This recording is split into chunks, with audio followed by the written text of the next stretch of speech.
The cancellation of The Late Show with Stephen Colbert has ignited a firestorm of debate about the direction of late-night television, with critics arguing that hosts have sacrificed humor for political advocacy. Below, we explore the moments that define this shift, focusing on Stephen Colbert and his peers, whose embrace of progressive ideals sparked both praise and backlash.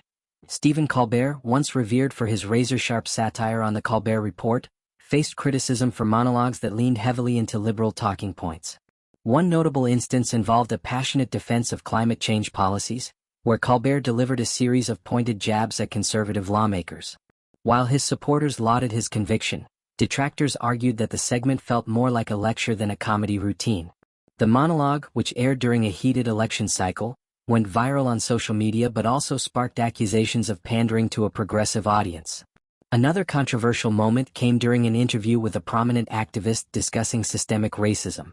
The segment, intended to foster dialogue, was criticized for its lack of humor and one-sided perspective. Viewers expressed frustration on platforms like X, with some calling it a preachy TED Talk rather than late-night entertainment. These moments highlighted a growing divide between audiences who valued advocacy and those seeking lighthearted comedy, contributing to the perception that Colbert's show had lost its comedic edge.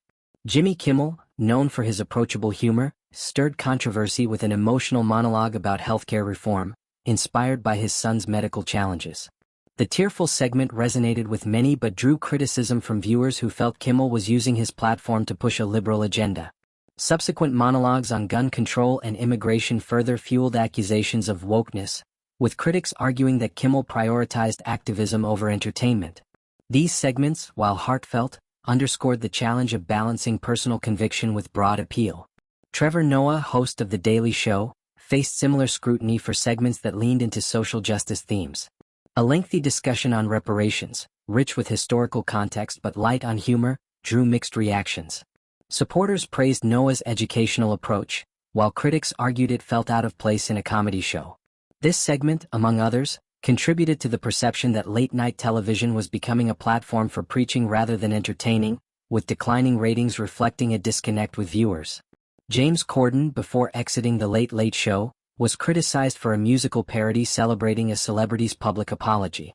The segment, meant to be humorous, was seen by some as trivializing serious issues, alienating viewers who felt it lacked sensitivity. Corden's focus on celebrity-driven content further fueled accusations that his show catered to Hollywood's elite, distancing it from everyday audiences. His departure marked another chapter in the genre's struggle to remain relevant.